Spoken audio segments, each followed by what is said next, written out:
ನಿಮ್ಮ ಜೀವನದಲ್ಲಿ ಯಾವಾಗಾದ್ರೂ ನಿಮಗೆ ಜೀವನ ಬೇಡ ಅನಿಸಿದಾಗ ನಾನು ಅನ್ಕೊಂಡಿದ್ದೆಲ್ಲ ಉಲ್ಟಾ ಹೊಡಿತಿದೆ ಅಂದಾಗ ಈ ಒಂದು ಕಥೆ ನೆನ್ಪು ಮಾಡ್ಕೊಳ್ಳಿ. ಒಬ್ಬ ಹುಡುಗ ಇಂಡಿಯನ್ ಏರ್ ಫೋರ್ಸ್ ಅಲ್ಲಿ ಪೈಲಟ್ ಆಗಬೇಕು ಅಂತ ಇಂಟರ್ವ್ಯೂಗೆ ಅಂತ ಡೆಹ್ರಾಡೂನಿಗೆ ಹೋಗಿರ್ತಾನೆ. ಸೊ ಅಂತ ದುಡ್ಡಿರೋದಿಲ್ಲ, ತಂಗಿಯ ಒಡವೆಗಳನ್ನು ಕೂಡ ಅಡ ಇಟ್ಟು ಇಂಟರ್ವ್ಯೂಗೆ ಹೋಗಿರ್ತಾನೆ. ಸೊ ಅಲ್ಲಿ ಹೋಗ್ತಾರೆ, ಇಂಟರ್ವ್ಯೂಗೆ ಕುತ್ಕೊಂಡಾಗ ಅವ್ರಿಗೆ ಒಂದೇ ಒಂದು ಮಾರ್ಕ್ಸಲ್ಲಿ ಇಂಟರ್ವ್ಯೂವಲ್ಲಿ ಫೇಲ್ ಆಗಿಬಿಡ್ತಾರೆ.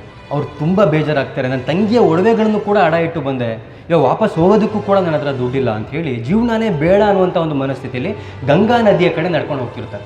ಸೊ ಅಲ್ಲೇ ಇದ್ದಂಥ ಶಿವಾನಂದಜಿ ಅನ್ನುವಂಥ ಒಬ್ಬ ಸ್ವಾಮೀಜಿ ಇವ್ರನ್ನ ನೋಡ್ತಾರೆ.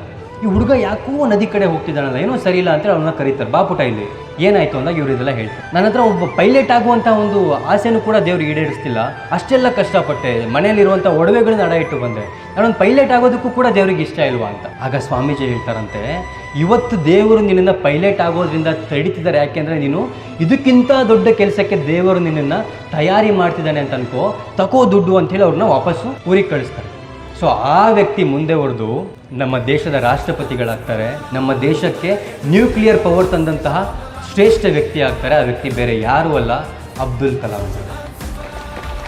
ಜೀವನ ಬೇಡ, ಜೀವನದಲ್ಲಿ ಎಲ್ಲ ಉಲ್ಟಾ ಹೊಡಿತಿದೆ, ನಾನು ಸೋತ್ಬಿಟ್ಟೆ, ನಾನು ಇನ್ನೂ ಹೇಳೋಕ್ಕಾಗೋದೇ ಇಲ್ಲ ಅಂತ ನಮಗೆ ಅಷ್ಟೇ ಅನಿಸಲ್ಲ, ಅಬ್ದುಲ್ ಕಲಾಂ ಅವ್ರಿಗೂ ಕೂಡ ಅನಿಸಿತ್ತು.